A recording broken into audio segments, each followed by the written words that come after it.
소개받은 MI 소셜 컴퍼니 김정태입니다. 저희는 소셜벤처의 머릿속에서 ESG를 어떻게 활용할 수 있는지 방법이 있을 텐데요. 그 중에 한 가지를 말씀드려보도록 할게요. 그 전에 한 가지 결론을 좀 더 내려보면 흥미가 있을 텐데요. 그 대기업 상장회사 ESG 담당하는 분들이 많이 있잖아요. 최근에 그 어떤 분들이 이런 담당하게 되는지를 보면서 깜짝 놀랐는데, 최근에 한 케이스는 상장회사인데 ESG 담당자가 소셜벤처 출신이더라고요. 자, 이게 굉장히 의미하는 바가 많습니다. 왜 소셜벤처 담당 근무했던 분이 ESG의 상장회사에 담당하는 사람으로 왔을까? 오늘 그런 부분들을 제가 말씀을 좀 드릴 건데, 한편으로는 그 기업이 고민하고 있는 부분들을 여러분들이 좀 해석하셔야지만이 소셜벤처가 이용할 수가 있으니까 그 부분 한번 따라보시면 좋겠습니다. 저희는 2011년에 설립이 됐고요. 대한상공회의소 서울역에서 출범식을 했는데, 그 당시 고용노동부 차관님이 오셔서 축사를 해주셨던 기억이 납니다. 저희가 하고자 하는 부분은 공공의 영역, 그다음 민간의 영역과 시민사회 세 가지 섹터를 어떻게 미디에이터, 중재할까에 대한 부분인데요. 이 개념이 2011년에 설립이 될 때 굉장히 좀 어려웠던 것 같아요. 저희 내부적으로 많은 부침이 있었고 많은 어려움이 있었습니다만, 사회나 환경이나 이슈가 사실 정부, 사회, 시민사회 많은 것들이 복합적인 영역이다 보니까 그런 부분들을 계속적으로 실험하고 있고요. 저희가 성수에 사옥을 가지고 있는데 저희가 투자한 기업들이 실제 어떤 느낌을 가지고 있는지를 이해관계자에게 보여주기 위해서는 경험하는 게 중요하다고 생각해서 저희가 투자한 곳들이 이렇게 와서 연간 한 10만 명 정도 방문하고, 또 저희는 이것을 임팩트 모델하우스라고 하는데요. 마치 여러분들이 주택 뭔가 계약을 할 때 경험하고 오시잖아요. 실제 많은 그 의사결정 분들이 오셔서 이렇게 분양해가는 그런 모습을 하고 있습니다. 그래서 이런 부분들을 지역에도 어떻게 하면 만들까 고민하고 있습니다. 저희는 현재 600억 이상의 운용 자산을 가지고 있고요. 저희가 투자한 기업들이 굉장히 다양하게 해보고 있는데, 시즌 1은 저희가 200개 기업을 투자하는 거가 목표입니다. 도대체 임팩트 투자가 200개까지 가능할까? 이런 부분들을 최초에는 저희가 의구심을 갖고 있었는데 지금은 가능하다고 생각하고요. 작년 저희가 대략 한 40개 정도, 올해도 대략 40개 정도 투자하게 되는데 아마 200개를 곧바로 저희 달성할 수 있지 않을까 생각합니다. 저희 소셜벤처는 상장 기업은 아니기 때문에 사실 ESG라는 이 거대한 자본시장에서의 이야기가 많이 어색하긴 하실 거예요. 들으면 이해는 되는데 근데 그게 우리한테 어떤 관련이 있을까 딱 하다 보면 좀 어려움이 있죠. 그런데 어떤 효과가 있는지는 장기적으로 저렇게 많은 연구조사가 있습니다. 그래서 기업 가치, 신규 시장 기회라든지 또 여러 가지 접근성이 개선되는 효과가 있겠지만, 사실상 단기적인 효과에 대해서 저는 오늘 제 핵심 주제인 오픈 이노베이션에 대해서 말씀을 드려보고 싶습니다. 아시겠지만 왜 기업이, 거대한 상장 기업이 레가시를 가지고 있는데 새로운 시장이나 환경으로 가기 위해서는 기존의 자산이나 인프라가 큰 쓸모가 없습니다. 기존에 내가 누렸던 어떤 링을 떠나서 완전히 새로운 게임의 규칙을 따라가야 되는데, 그때 누군가가 함께 가는 파트너가 필요할 수 있잖아요. 셰르파가. 그 중에 하나가 바로 저기에는 소셜벤처라고 보게 되고요. 바로 그런 소셜벤처가 새로운 시장을 탐색하는 데 있어서 그 가지고 있는 선행 지표의 성격들이 있기 때문에 오픈 이노베이션이 중요하다고 봅니다. 그리고 이런 부분들이 소셜벤처가 ESG를 어떻게 활용할 건지에 대한 굉장히 좋은 시사점을 가져다 주고 있는데요. 또 한편으로는 CVC가 전체 벤처 투자 시장에서 급부상하고 있습니다. 현재 아마 25% 이상이 되는 것 같은데요. 기존의 재무적 투자를 넘어서 전략적인 목적을 가지고 투자하는 CVC의 등장은 아까 말씀드렸던 왜 상장 기업이나 거대한 기업이 ESG를 바라볼 때 스타트업과 소셜벤처와 협업할 수 있는 기회들이 많아지는지를 맥락적으로 여러분들이 생각해 볼 수 있겠죠. 자, 이런 부분들을 CVC의 다이어그램과 제가 블루오션의 다이어그램을 한번 중첩해 봤는데요. 묘하게 저런 프레임이 만들어질 수 있겠죠. 바로 그런 것을 경영학에서는 익스플로이테이션과 익스플로레이션 두 가지 관점을 얘기하는데요. 하나는 기존 시장에서 어떻게 고도화할 것인가, 두 번째는 새로운 시장을 어떻게 탐색할 것인가를 소위 말하는 양손잡이 경영 전략처럼 비율을 가져가는 게 되게 중요하다고 보고 있습니다. 여기서 ESG는 어떤 면에서 익스플로레이션에 대한 영역이잖아요. 그럼 이런 부분들을 기업들이 탐험할 때 누구와 함께 손을 잡고 할 것인가, 바로 중요한 초이스가 소셜벤처가 될 거라고 보고 있습니다. 그런데 여기서 굉장히 흥미로운 또 사실이 있을 텐데요. 기존의 대기업이 가지고 있는 인프라, 기존의 가치 사슬은 아까 말씀드렸듯이 새로운 시장과 새로운 환경으로 갈 때는 크게 도움이 안 되는 인프라일 확률이 많겠죠. 그렇다면 그 가치 사슬을 재구성해야 되는데, 그 가치 사슬의 재구성 가운데서 스타트업들이, 소셜벤처가 특정한 역할을 할 기회가 되게 많겠죠. 이런 부분들을 경영에서는 디커플링이라는 방식을 씁니다.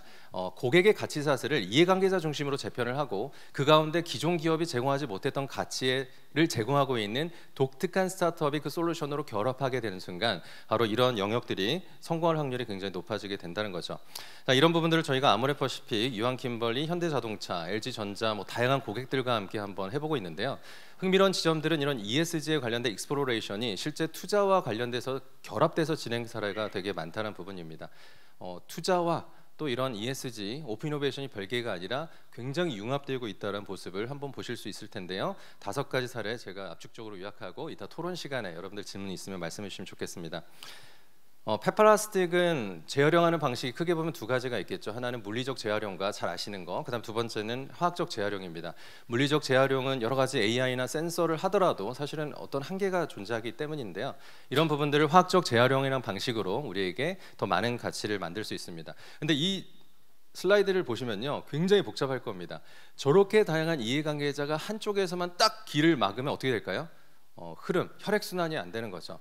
자, 그게 바로 그럼 디커플링에서 말하는 것처럼 이해관계자 중심으로 가치사슬 모델을 만들고 저런 고비고비를 풀어줄 수 있는 벤처 혹은 소셜 벤처가 어디인가를 살펴보는 게 되게 중요하겠죠. 그런 역할을 하는 것이 바로 에코인 에너지라고 보시면 되겠습니다.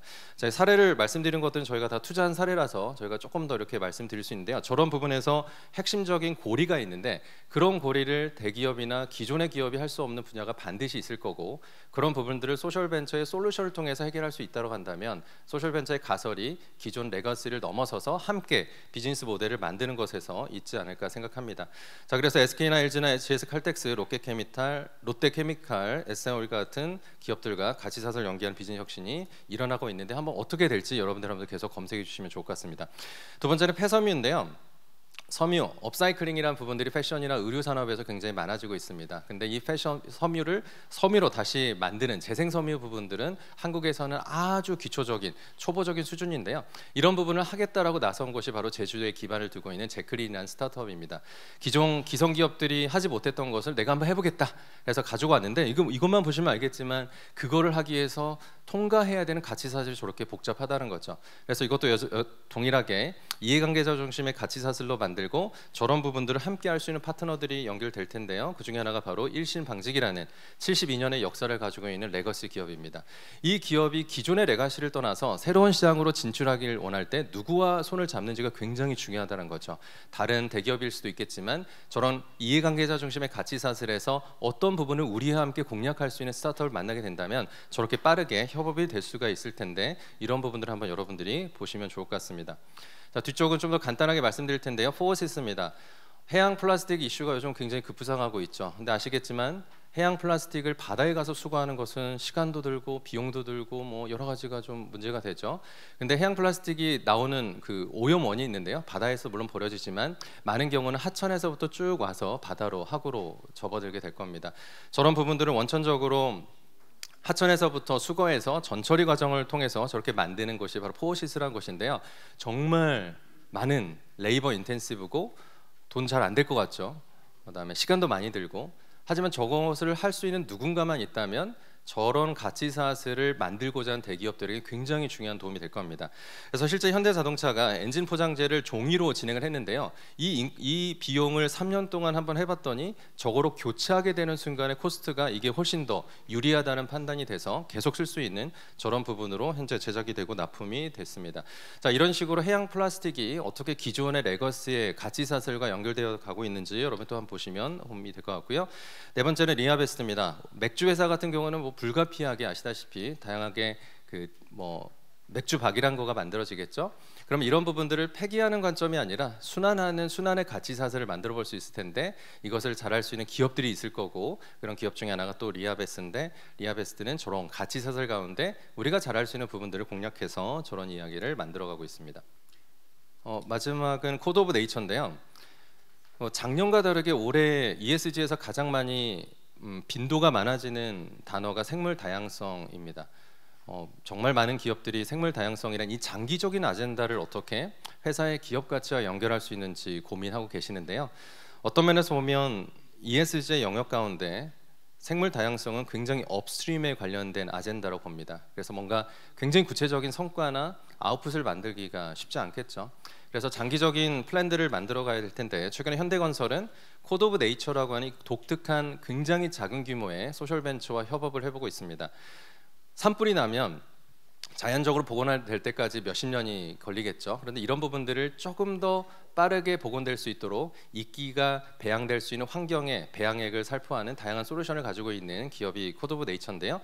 이런 코드 오브 네이처가 하고 있는 다양한 산림, 그다음에 기후, 풍토에 적합한 데이터들을 바탕으로 지역마다 어떻게 접근해야 될까, 또 이런 부분들을 만들어가고 있고요. 이끼가 가지고 있는 탄소 포집의 효과, 이끼가 가지고 있는 산소 배출의 효과들이 굉장히 크기 때문에 장기적으로 현대건설과 같은 기업은 코드 오브 네이처와 함께 생태계 생물 다양성이란 업스트림, 아직은 기업과 같이 환원되기가 굉장히 어려운 아젠다를 이렇게 같이 협업하고 있다 보시면 되겠습니다. 그래서 오늘 제가 말씀드린 것의 핵심은 기업이 ESG라는 새로운 영역으로 넘어오기 위해서는 뭔가를 하겠다 안 하겠다 프로젝트 관심이 아니라 가치 사슬이 확장되거나 가치 사슬이 만들어져야 됩니다. 그러면 그런 부분들을 기존의 레가시에서 곧바로 쓸 수 있을까? 사실 어려움이 있겠죠. 그렇다면 그런 부분들을 재구성할 때 이해관계자 중심으로 재구성을 하고, 그리고 그중 가운데 어떤 부분은 소셜 벤처가 그런 핵심적인 솔루션을 갖게 된다면 가치 사슬의 가설 검증이 좀 더 빨라질 수 있지 않을까? 또 그런 부분들이 확인이 되면 기업이 CVC라든지 전략적 투자를 통해서 그런 솔루션들을 키워갈 수 있지 않을까? 이런 부분들이 여러분들에게 드리고 싶은 메시지고요. 그래서 저희가 투자한 한 135개 같은 그런 투자 기업들이 이렇게 이노베이션 카드를 만들어서 가지고 다닙니다. 많은 분들이 아이디어를 뽑기를 원할 때, 또 기업이나 ESG 담당자가 이런 부분들의 가치 사슬을 어떻게 할 수 있는가 고민될 때 저희는 예시로서 선행 지표인 이런 스타트업들을 소개해드리고 있는데요. 여러분들이 아마 언론에서 만나는 좋은 기업들마다 여러분들이 한번 계속 한번 기록을 해보시고 다양한 ESG 영역마다 솔루션을 제공할 수 있는 다양한 멋진 기업들을 여러분만의 또 카드를 한번 만들어 보시면 좋겠습니다. 감사합니다.